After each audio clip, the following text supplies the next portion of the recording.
সাল 1971 বিমান ভর্তি যাত্রী নিয়ে গন্তব্যস্থল সিওলের উদ্দেশ্যে রওনা করে একটি ফ্লাইট। তবে যাত্রীদের মধ্যে লুকিয়ে ছিল দুষ্কৃতিকারী, যে বিমানটি আকাশে ওড়ার পূর্বেই বিমানের ভেতর ছোট্ট একটি বিস্ফোরণ ঘটিয়ে বিমানটিকে হাইজ্যাক করে দক্ষিণ কোরিয়া থেকে উত্তর কোরিয়ার দিকে নিয়ে যেতে থাকে। বন্ধুরা, কি ঘটেছিল সেদিন বিমান ভর্তি যাত্রীদের ভাগ্যে, চলুন দেখে নেওয়া যাক এই সত্য ঘটনার শেষ পরিণতি। দক্ষিণ কোরিয়া বিমান বাহিনীর ক্যাপ্টেন তাইন তার একজন জুনিয়র সহকারীকে ফাইটার জেট ওড়ানোর প্রশিক্ষণ দিচ্ছিলেন। প্রশিক্ষণের এক পর্যায়ে তার কাছে খবর আসে যে দক্ষিণ কোরিয়া ফ্লাইট YS-11 উত্তর কোরিয়া সীমান্তের দিকে যাচ্ছিল এবং সেই ফ্লাইটের সাথে কারোর কোনো যোগাযোগ সম্ভব হচ্ছিল না। তাই সে যেন সেই ফ্লাইটটিকে দক্ষিণ কোরিয়ার ভেতরে নিরাপদে অবতরণ করতে সাহায্য করে। ক্যাপ্টেন তাইন দ্রুত ফ্লাইটটির কাছাকাছি গিয়ে দেখতে পায় ফ্লাইটের যাত্রীরা অসহায়ভাবে জানালা দিয়ে তাকিয়ে, এমনকি ফ্লাইটের পাইলটও ছিল একজন। তাইন পাইলটের সাথে বারবার যোগাযোগ করার চেষ্টা করলেও পাইলট কোনো সাড়া শব্দ করছিল না। আসলে পাইলটের পেছনে ফ্লাইট হাইজ্যাককারী পিস্তল তাক করে রেখেছিল।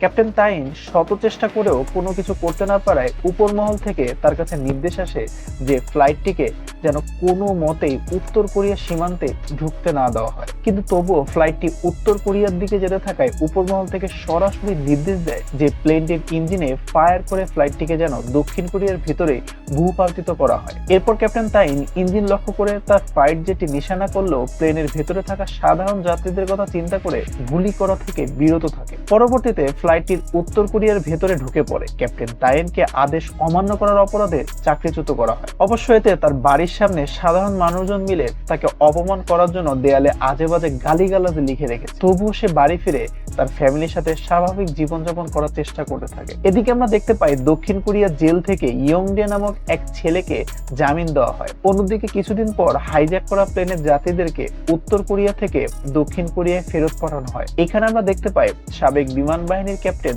তাইনের এক আত্মীয় সেই হাইজ্যাক হওয়া বিমানের যাত্রী ছিল। তাই সে ফেরত আসা যাত্রীদের মধ্যে তার আত্মীয়কে খুঁজছিলেন। কিন্তু সে পরক্ষণে জানতে পারে যে উত্তর কোরিয়া হাইজ্যাক করা সেই বিমানের 50 জন যাত্রী থেকে 39 জনকে ফেরত দেওয়া হয়েছে এবং বাকি 11 জনকে তারা রেখে দিয়েছিল।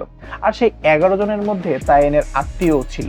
উত্তর কোরিয়া এই 11 জন স্পেশাল লোকদের দিয়ে কি কাজ করিয়েছিল তা আজও অব্দি অজানা। অন্যদিকে উত্তর কোরিয়ার সরকার বিমান হাইজ্যাককারীকে $2 মিলিয়ন পুরস্কার দেয়। এরপর অনেকটা সময় কেটে যায়। এদিকে তাইন এখন একটি বিমান বাহিনীর কোম্পানিতে পাইলট হিসেবে চাকরি নেয়। কিন্তু তার এই চাকরি জীবনে এসেও সেদিনের ব্যর্থতার জন্য নানান দিক থেকে নানান কথা শুনতে হয়। 1971-এর 23 জানুয়ারি তাইন কো পাইলট হিসেবে সিউলের উদ্দেশ্যে ছেড়ে যাওয়া বিমানে চড়ে। তখনকার সময়ে বিমান ভ্রমণের জন্য যাত্রীরা খুবই উৎসাহিত এবং উত্তেজিত হয়ে থাকতো। এখানে আমরা ঠিক এমন একটি সিন দেখতে পাই। তাইন তার ফ্লাইটে মোট 59 জন যাত্রী নিয়ে আকাশে ওড়ে। বিমানের ভেতরে যাত্রীরা বাহিরের দৃশ্য দেখে খুবই হাসি খুশি অবস্থায় ছিল। তবে এর মধ্যে দেখা যায় যাত্রীদের মধ্যে থেকে ইয়ংডে নামক এক তরুণ তার সিট থেকে উঠে একটি ব্যাগ নামিয়ে সেখান থেকে কয়েকটা কৌটা বের করে। এই কৌটাগুলো ছিল মূলত বোমা। ইয়ংডে একটি বোমা বিমানের দরজায় লাগিয়ে দেয় এবং অন্য একটি বোমা সিকিউরিটি গার্ডের দিকে ছুড়ে মারে। কেউ কোনো কিছু বুঝে ওঠার পূর্বেই একই সাথে দুটি বোমা বিস্ফোরিত হয়। বিস্ফোরণগুলো এতটাই ভয়াবহ ছিল যে এই বিস্ফোরণের ফলে যাত্রীরা পুরোপুরি লন্ডভন্ড হয়ে গিয়েছিল। এমনকি বিস্ফোরণের টুকরো মূল পাইলটের এক চোখ অন্ধ করে দেয়। এরই সাথে বিমানটি পুরোপুরি নিয়ন্ত্রণের বাইরে চলে যায়। অন্যদিকে কো পাইলট তাইন তার সর্বোচ্চ চেষ্টা করে বিমানটিকে মোটামুটি নিয়ন্ত্রণে। এরপর হাইজ্যাককারী বিমানের ককপিটে ঢুকে তাইনকে নির্দেশ দেয় যে বিমানটি যেন সমুদ্রের দিকে নিয়ে যাওয়া হয়। কিন্তু তাইন উত্তর দেয় যে আমি আগে আমার ফ্লাইটের যাত্রীদের অবস্থা দেখব, এরপর আমি তোমার কথা শুনবো। তাইনের কথা ইয়ংডে মানতে নারাজ হলে বিমানের মেইন পাইলট তাইনকে বলে তুমি ভেতরে গিয়ে যাত্রীদের অবস্থা দেখো, আমি প্লেন সামলাচ্ছি। এরপর তাইন প্লেনের ভেতরে থাকা বোমা বিস্ফোরণের ফলে বিমানের নিচে হয়ে যাওয়া ছিদ্রটি মেরামত করে এবং যাত্রীদেরকে সাহস যোগানোর চেষ্টা করলে ইয়ংডে সে তাকে লাথি মেরে ককপিটে পাঠিয়ে দেয়। এরপর ইয়ংডে যখনই দেখতে পায় বিমানটি সমুদ্রের কাছাকাছি চলে এসেছে তখনই সে নির্দেশ দেয় বিমানটি যেন সমুদ্রের তীর ঘেঁষে সোজা উত্তর কোরিয়ার দিকে নিয়ে যাওয়া হয়। তার এমন কথা শুনে কো পাইলট এবং পাইলট দুজনই হতবাক হয়ে যায়। কো পাইলট তাইন তখন বুঝতে পারে যে 2 বছর পূর্বে তার সাথে ঘটে যাওয়া সেই ঘটনারই পুনরাবৃত্তি হতে চলেছে আজ। পাইলট ইয়ংডেকে জিজ্ঞেস করে কেন এমন অমানবিক কাজ করছো। উত্তরে ইয়ংডে জানায় যে তার ভাই যুদ্ধের সময় দক্ষিণ কোরিয়া থেকে উত্তর কোরিয়া চলে গিয়েছিল এবং সে এখন সেখানে খুব উন্নত জীবনযাপন করছে, তাই সে তার ভাইয়ের কাছে যেতে চায়। একই সাথে সে 2 বছর আগের হাইজ্যাককারীর মতো বীরের দেশে উত্তর কোরিয়াতে বসবাস করতে চায়। তখন পাইলট তাকে এমন অন্যায় কাজ না করতে বললে ইয়ং রেগে যায় এবং বলে যে তার ভাই যুদ্ধে গিয়েছিল, এতে তার কোনো দোষ ছিল না, কিন্তু তবুও তাকে জেল খাটতে হয়েছে এবং সে জেল থেকে ফিরে দেখতে পায় তার মা মারা গিয়েছে। তখন পাইলট এবং কো পাইলট উভয়ই বুঝতে পারে যে তার ভিতরে প্রচন্ড রাগ এবং ক্ষোভ জমে রয়েছে। এত কিছুর মধ্যে যাত্রীদের মধ্যে থেকে একজন ইয়ংডেকে ধরে ফেলে এবং তাকে পুরোপুরি ধরাশায়ী করে ফেলে। ঠিক সেই মুহূর্তে ইয়ংডে প্লেনের সিকিউরিটি পিস্তলটি খুঁজে পায়। তখন সে পিস্তলটি হাতে নিয়ে সে যাত্রীকে জখম করে এবং পুনরায় ককপিটে ফিরে আসে। এর মধ্যে পাইলট যাত্রীদের উদ্দেশ্যে ঘোষণা করে যে তারা এখন উত্তর কোরিয়ার দিকে যেতে চলেছে, তাই তাদের পরিস্থিতি যেন আগেরবারের মতো না হয়, সবাই যেন তাদের আইডি কার্ডটি বাইরে ফেলে দেয়। এটি শুনে যাত্রীরা খুবই আতঙ্কিত হয়ে পড়ে, কেননা তারা জানতো যে উত্তর কোরিয়া যাওয়া আর নরকে যাওয়া একই কথা।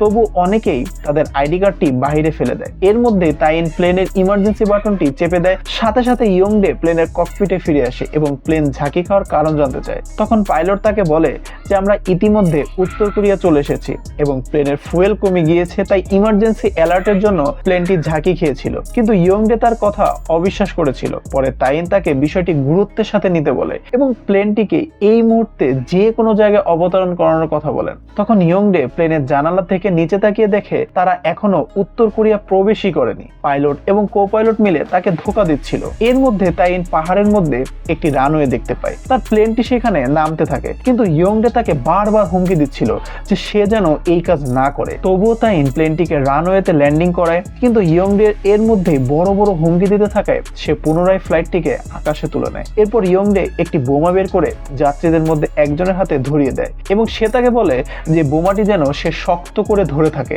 অন্যথায় এই বোমাটি যে কোনো সময় বিস্ফোরিত হতে পারে, কেননা এর মধ্যেই ইয়ংডে বোমাটির পিন খুলে ফেলেছিল। এরপর ইয়ংডে পুনরায় ককপিটে ফিরে আসে আর তাইনকে হুমকি দিতে থাকে। এখানে আমরা দেখতে পাই ফ্লাইটটি উত্তর কোরিয়া সীমান্তের খুব কাছাকাছি চলে এসেছিল, কিন্তু এরই মধ্যে তাইন লক্ষ্য করে যে তার ফ্লাইটের কাছাকাছি দক্ষিণ কোরিয়া দুটি ফাইটার জেট অবস্থান করছিল। এই ফাইটার জেট থেকে বিমানের উদ্দেশ্যে বারবার বলা হচ্ছিল যে বিমানটি যেন এই মুহূর্তে ঘুরিয়ে নেওয়া হয়। তখন তাইনের মনে পড়ে যায় সে 2 বছর পুরনো ঘটনা। হাইজ্যাকার বিমানের পাইলটকে পেছন থেকে বন্দুক তাক করে ধরেছিল। তখন যেমন হাইজ্যাকার বিমানের পাইলটটিকে পেছন থেকে বন্দুক তাক করে ধরে রেখেছিল, এবারও ঠিক তেমনটাই হচ্ছে, কিন্তু সে এবার ফাইটার জেটে নয়, বিমান পাইলটের জায়গায় রয়েছে এবং হাইজ্যাকার তার মাথার পেছনে বন্দুক ধরে দাঁড়িয়ে আছে। এর মধ্যে তারা উত্তর কোরিয়ার সীমান্তের খুব কাছাকাছি চলে এসেছিল। ফাইটার জেট থেকে বিমানটির উপর গুলি করার আদেশ আসছিল। তবুও তাইন তার বিমানটিকে উত্তর কোরিয়ার দিকে নিয়ে যাওয়ায় ফাইটার জেট হতে একসময় ফায়ারিং শুরু হয়। তাইন বিভিন্ন কৌশল অবলম্বন করে যেন তার বিমানে কোনো গুলি না লাগে। এভাবে কয়েক মিনিট যাওয়ার পর তাইন যাত্রীদের উদ্দেশ্যে ঘোষণা করে যে সবাই যেন তাদের সিট বেল্ট শক্ত করে বেঁধে নেয়। তখন ইয়ংডে বুঝে গিয়েছিল তাইন কিছু একটা করতে চলেছে। বিমানটি উত্তর কোরিয়ার বর্ডারে আসার সাথে সাথে তাইন বিমানটিকে সোজা উপরের দিকে তুলতে থাকে, যার ফলে বিমানের ভেতরে থাকা যাত্রীরা নিচের দিকে পড়ে যাচ্ছিল। তাই তারা যেভাবে পারে যে কোনো কিছু ধরে কোনো মতে আটকে ছিল, কিন্তু ইয়ংডে মোটেও প্রস্তুত ছিল না। তাই সে বিমানের মেঝেতে এদিক ওদিক বাড়ি খেতে খেতে একসময় বেহুশ হয়ে পড়ে থাকে। বিমানটি পুনরায় আগের অবস্থানে নিয়ে আসার পর বিমানের সিকিউরিটি এসে ইয়ংডেকে ধরতে গেলে তার জ্ঞান ফিরে এবং সে বোমা হাতে সবাইকে ভয় দেখাতে থাকে। কিন্তু এর মধ্যেই পেছন থেকে বিমানের সিকিউরিটি ইয়ংডেকে একের পর এক গুলি করতে থাকে। এতে করে ইয়ংডে মাটিতে লুটিয়ে পড়ে, কিন্তু তার হাতে থাকা বোমাটি বিস্ফোরিত হয় ভয়ে সবাই আতঙ্কিত হয়ে পড়ে। ঠিক তখনই বিমানের কো-পাইলট তাইন একটি ব্যাগ বোমার উপর দিয়ে নিজের শরীরে সব জোর খাটিয়ে বোমাটিকে বুক দিয়ে শক্ত করে চেপে ধরে আর তার বুকের নিচেই বোমাটি বিস্ফোরিত হয়। এই বিস্ফোরণে অন্য কারোর ক্ষয়ক্ষতি না হলেও তাইন জ্ঞান হারায়। এরপর বিমানের পাইলট অনেক চেষ্টা করে বিমানটিকে একটি সমুদ্রের তীরে এসে ক্র্যাশ ল্যান্ডিং করায়। সৌভাগ্যবশত এই ল্যান্ডিং এ বিমানের কোনো যাত্রীর ক্ষয়ক্ষতি হয়নি। এরপর একে একে সকল যাত্রী এবং কেবিন ক্রু সহ সবাই বিমান থেকে নেমে পড়ে, কিন্তু দুজন মানুষ বিমানেই পড়ে থাকে, যার মধ্যে একজন হলো হাইজ্যাকার ইয়ংডে এবং অন্যজন হলো এই মুভির হিরো তাই নিজের জীবন উৎসর্গ করে প্লেনের সকল যাত্রীদের জীবন বাঁচিয়েছিলেন। আর অসাধারণ এই কোরিয়ান মুভিটি এখানেই শেষ হয়।